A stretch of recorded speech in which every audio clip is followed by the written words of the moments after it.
What is up, everyone? OG over here from PlayerEssence, and welcome to my village of Nintendo Switch and gaming news. Today we have some awesome information for you, so let's go ahead and get right into it. So, The Legend of Heroes Trials of Cold Steel 3 details new battle system and the elements, Brave Order, Battle Mode Switch, and more. Falcom has released new information and screenshots on The Legend of Heroes Trials of Cold Steel 3, detailing the game's new battle system elements. Here are the details. The battle system introduction, the most comfortable and intuitive AT battle system in the Trials series yet. Various elements of the AT battle system through which you take turns according to the order displayed at the AT bar, action turn bar, to the left of the screen have been brushed up. You now control the battle more intuitively than in previous games and enjoy a more comfortable command-based battle system. Direct command. The ring command system from previous games has been changed to a direct command system through which actions can be input with the press of a single button.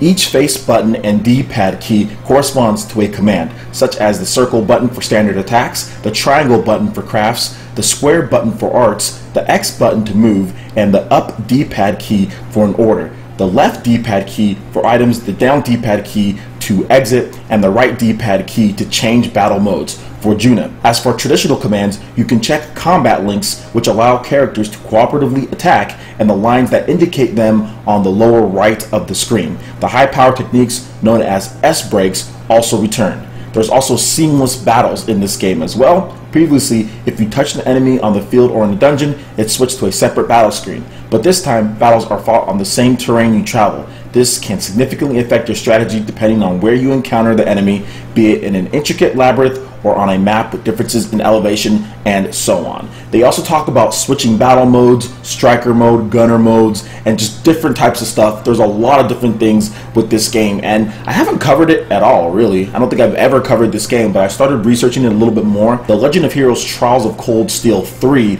will be coming to the PlayStation 4 in Japan on September 28th. Now, we don't have any American release date or European or anything at this point. We just know September 28th is the Japanese release. And we don't know if it's going to come to any other system outside of the PlayStation 4. And it's looking like they're taking a page out of the Persona battle system when it comes to the commands list and how you have like the triangle and the circle and how you can see everything and different actions based on that. I think that's a good way in order to provide more free-flowing combat. Hopefully we get a US release date sometime soon and a Western release date, because I do want to play this game and I want to try out this series. I know there's been some previous ones, so I'll definitely look into it. Alright, and moving into the next article here. Akihiro Hino confirms that he's making games for the Nintendo Switch. So this is the Level-5 president and CEO, and he recently spoke with the Nikkei confirming that even though we cannot talk about the contents yet, he is working on compatible software for the Nintendo Switch. Hino finds that The Legend of Zelda Breath of the Wild is insanely fun and that the Nintendo Switch is ideally suited for competing games. Regardless, Inazuma 11 Aries, Hino confirms it will be coming to high quality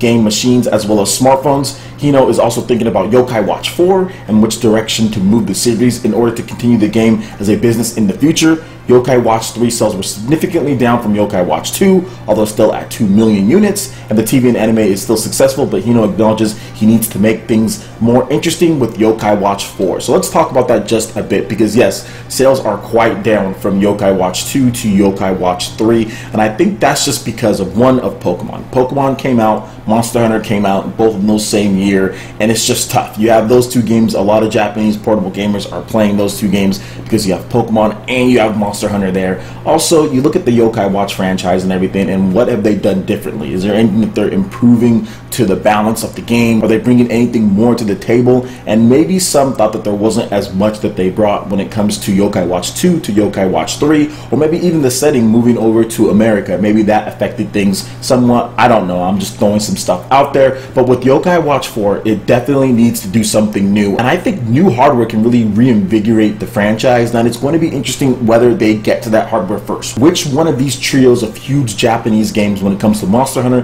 Yokai Watch, or Pokemon, which one comes to Nintendo Switch first? Because I think that whatever game comes to the Switch first has a very big chance to capture the hearts of gamers out there, HD release, especially in Japan. So with Yokai Watch 4, I would hope that it would be mainly developed on the Nintendo Switch first, and then maybe you have a Nintendo 3DS version afterwards, or maybe you have a 3DS version that also releases, but the main development is on the Nintendo Switch. And I think that's really going to help the game as far as pushing it forward. Now, another thing that I think the game needs in order to grow and get bigger is stop with releasing it like 3 years after it comes out in Japan. You're taking way too long. We can see these games. We have internet. This isn't 1992 or 1993 where we have no idea. This isn't a Final Fantasy 6 to Final Fantasy 3 thing where people have no idea what's going on, or at least most people don't. Okay, we see the internet. We know. We have people that are playing the games. There are people who translate for us, and you can't wait that long before you decide that you want to bring over the game. Wait till Nintendo wants to publish it for you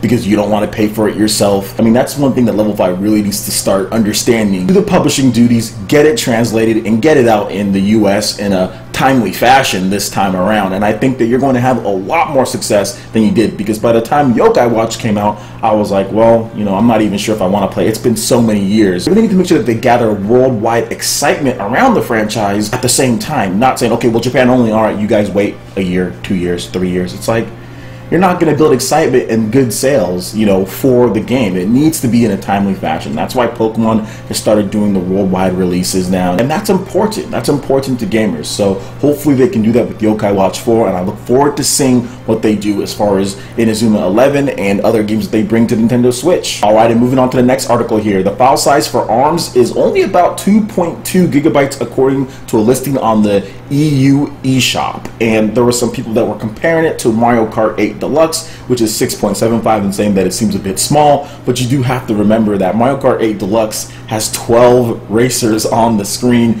bigger locations, a lot more items on the screen. There's a lot more stuff going on in Mario Kart 8 Deluxe than a fighter with 2 to maybe even 4 characters on the screen without all the items, without rendering the characters and cards. It's just the fighters with stretchy arms. The file size is definitely going to be on the lower end. I didn't expect this game, even before we got this news, I didn't expect this game to be more than Mario Kart 8 Deluxe just by looking at it. I thought that it was going to be anywhere from maybe 3 to 5 gigabytes in space, and it was even lower than my own predictions as far as the game. But that's good, because now people can download it in confidence, especially with the space on the Nintendo Switch. It's going to be a very small download, so therefore I think you could see a lot better eShop sales for this game. But of course, I'm going to be buying this game physically. You gotta have a physical cartridge for this game, especially fighting games. You need physical cartridges for every single fighting game that comes out. That's just like a rule. No, I'm joking with that. But what do you guys think about this file size? Only 2.2 gigabytes as far as what we know.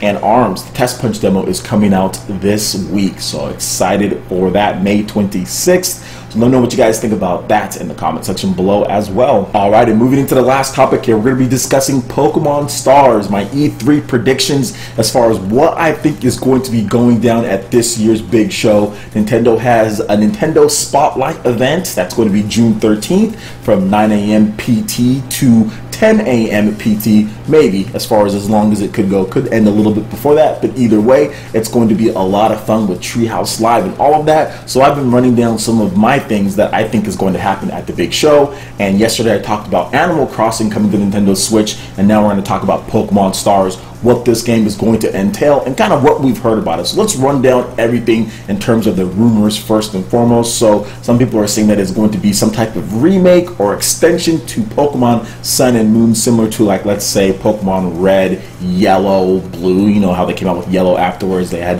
Pikachu that could walk outside with you. So those are some of the things that are coming up with Pokemon Stars, that it's going to be an extension. They also talked about trainers and Pokemon walking together, like we discussed, that it could be announced at an upcoming Nintendo Direct, or maybe even a Pokemon Direct. Plus, there was that GameStop leak at the very beginning, which got removed, saying you can play Pokemon on a home console for the first time ever, or whatever the case was, or for the first time in a long time, and then that got removed. So I definitely think Pokemon Stars is happening. It's just a matter of when it happens. I think that the portable nature of the Switch, the fantastic sales of the Switch, and just knowing that the Pokemon brand is at an all-time high, I definitely think that this game is coming, and I feel that it is going to be more of an extension to Pokemon Sun and Moon than it's going to be a brand new game. I just don't think they're going to invest that much in it, so don't expect anything earth-shattering when it comes to graphics. It's not going to look as good as it could, but I do feel that it's going to be a really nice and shiny, polished version of Pokemon Sun and Moon, but they're going to name it something different. But it is going to be more of an extension of the original Pokemon Sun and Moon with some new scenarios, maybe some new Pokemon thrown in there, maybe some new battle modes, new revamped online. I think they're just going to retool a lot of that stuff for this game and just kind of put it out there and say, hey, this is what you can get. I think it'll improve sales across the board when it comes to, of course, Nintendo hardware. I think sales are going to shoot up, especially in Japan, but US as well. So I feel that it's going to be announced at E3, maybe. I still feel that the Pokemon Company could have their own Nintendo Direct or Pokemon Direct to announce this game. Maybe we get some details at E3. Maybe we get the first glimpse or tease at E3, or maybe the Pokemon president, walks up and says, hey, we've been thinking about Nintendo Switch, and they tease something. Kind of like how Shigeru Miyamoto did with Star Fox on the Wii U, how we kind of teased it, didn't necessarily show anything, but show them behind closed doors. Maybe we get the same thing with Pokemon Stars at E3. Alright, Ninja, that wraps it up for this video here. Go ahead and give us a like and a follow on our social media. We have Facebook and Twitter, really helps us spread the content of PlayerEssence. Also check out our Patreon page where you can pledge any tier and be entered in to win the Legend of Zelda Breath of the Wild Guardian amiibo.